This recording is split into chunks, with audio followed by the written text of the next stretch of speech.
I too would like to welcome you to the 2020 C-TAC Virtual Summit on Advanced Illness Care. We're living in challenging times, but the careful use of technology can go a long way to helping us and keeping us connected. Throughout the next 3 days, those connections will be focused on bringing you to a wealth of information, insight, and encouragement as together we explore the ways in which we can work so that all Americans, especially the sickest and most vulnerable, receive the kind of care we all desire and deserve. I'm Cynthia Carter-Perelliot, co-founder and executive director of the Alameda County Care Alliance Collaborative. I am also an ordained minister serving on the pastoral staff of the historic Allen Temple Baptist Church in Oakland, California. And for the past 15 years in my work in hospice and palliative care, I've had the wonderful pleasure and privilege of focusing on providing spiritual, physical, mental, emotional support for those that are dealing with advanced illness and their caregivers, and particularly people of color. So now that you've heard from the C-TAC leadership and their detailed context for this year's summit, it's now our pleasure to bring you the voices of change. Won't you join me in welcoming a leading palliative care physician and public advocate and servant for improving care through the end of life. He's the founder and chief medical officer of the Institute for Human Caring, Providence Health and Services, and active emeritus professor of the Dartmouth Geisel School of Medicine. Our keynote speaker, Ira Byock. Those of us who care for people with advanced illnesses, including those of us in the field of hospice and palliative care, are accustomed to being misunderstood. At parties or on planes, when people ask and we tell them what we do, their emotions range from "bless your heart" to "I don't know how you do that." Mercifully, most of the time, the conversation moves on to other subjects. In practicing hospital-based palliative care, the H word is something referring colleagues have asked us to begin avoiding when we introduce ourselves to patients and families. They're not ready for hospice, they may explain, and they don't want us to be stained by the hospice brush. Indeed, based on marketing research it commissioned, the Center to Advance Palliative Care has actually advised palliative care providers to eschew the word hospice in describing what we do. But now you can sense a shift in the cultural landscape in our country.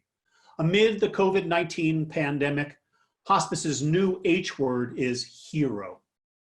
Stripped of the illusion of security, the public now sees the immediate and enduring value of palliative care, home health care, nursing home care, and hospice.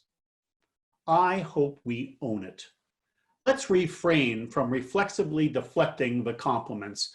It is culturally important for our field to be recognized as heroes. Indeed, I've often thought that our work was analogous to the vocation of firemen. In circumstances of serious illness, dying and grieving, from which reasonable people are moving away, we rush in. We willingly walk close to the emotional fire. We feel the heat and accept the risk of being personally singed. In calling our work heroic, the American public gives voice to the values and the personal attributes that human beings hold highest. You can hear that in the cacophonous nightly celebrations for healthcare workers, the singing and the horns and the vuvuzelas and the applause from windows. Here in Missoula, Montana, where I live, there have been nightly 8 p.m. howls for healthcare workers. These are all healthy expressions of gratitude. Let's own them too. But of course, nothing in the tumultuous year of 2020 is simple. The events of this year have dissolved collective illusions of physical safety, racial equality, economic stability, and rational governance. Americans have been brought face to face with the virus's threat to all of our lives. No longer is heightened death awareness restricted to our fields. COVID-19 is itself a crisis of biblical proportions, but in addition, we have been forced to confront concomitant harsh realities of tattered social safety nets, governmental negligence, and endemic racism. Do you remember when that phrase 2020 vision referred to something people wanted? The structural and cultural racism that underlines police violence against Black Americans and its apparent acceptance by white Americans has rocked our communities, resulting in prolonged, indeed ongoing unrest. It is important that we say their names, names like George Floyd, Breonna Taylor, and Rayshard Brooks. We must remember these events. These are people, whole persons that have been mistreated and have died. Racism is also evinced by long-standing health disparities that include shorter life expectancy and poorer health outcomes among people of color. These disparities have been long and well documented, but also somehow tolerated by white Americans. It is no surprise that COVID-19's effects have fallen most hard on Americans of color, as well as people who pay rent, live paycheck to paycheck, work or live in crowded conditions, depend on their employers for health insurance, or have no health insurance at all. For all of the well-earned plaudits coming our way as healthcare workers, the searing honesty of this most terrible year also reveals our own industry's blind spots, flaws, and failures.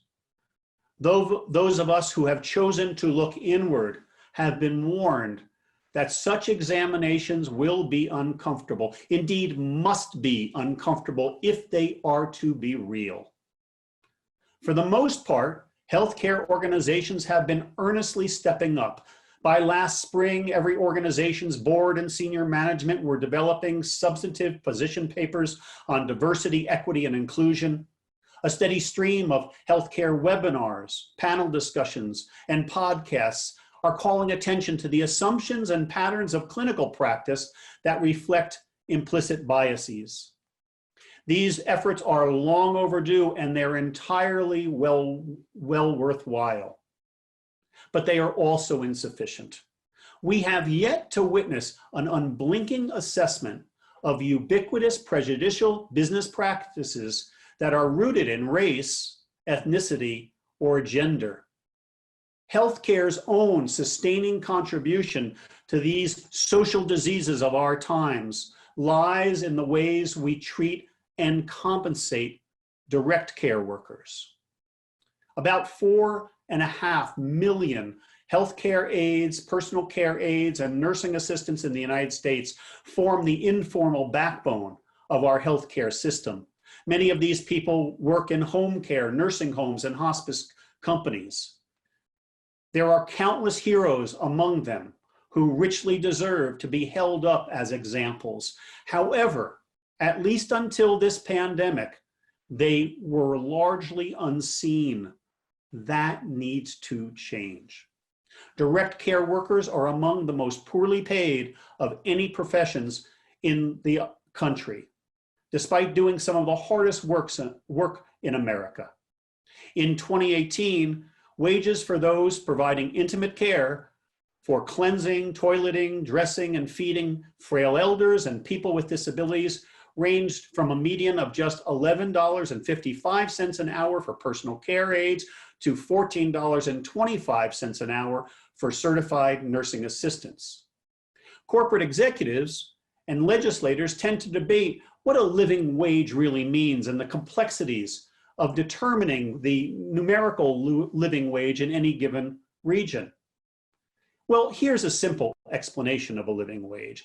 It means I can pay rent, buy groceries, and save a little. Calculating a living wage does not need to be difficult. I mean, this is not particle physics, and reasonable estimations will suffice. Now there's even an app for that. Well, at least a website.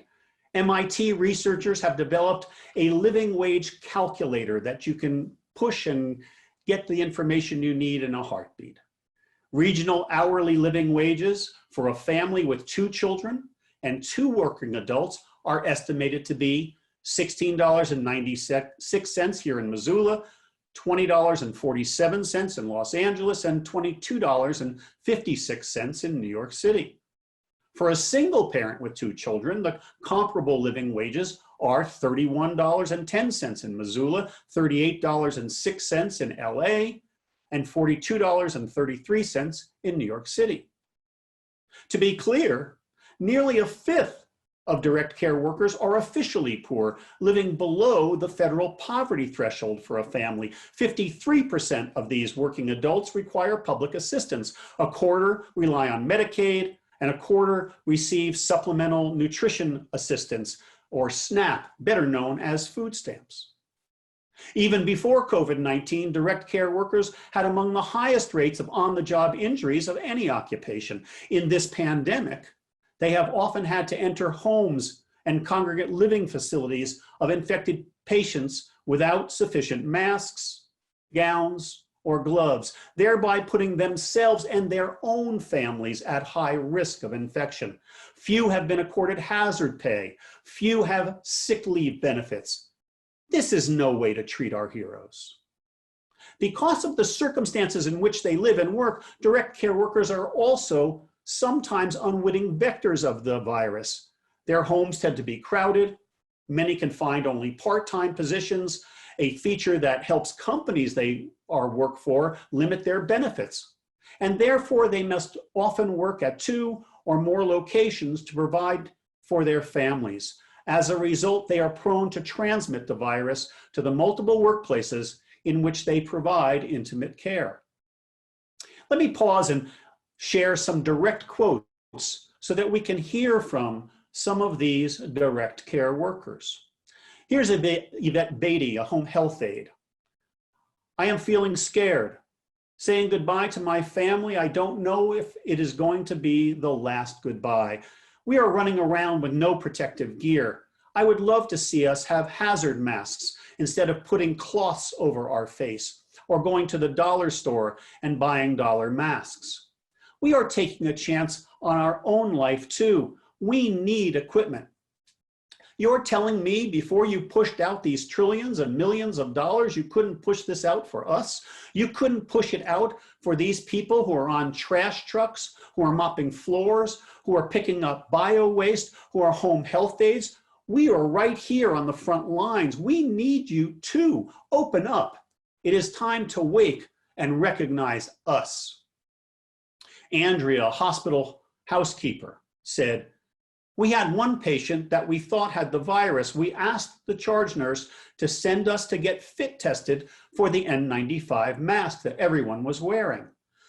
Her response was, no, these are for special people.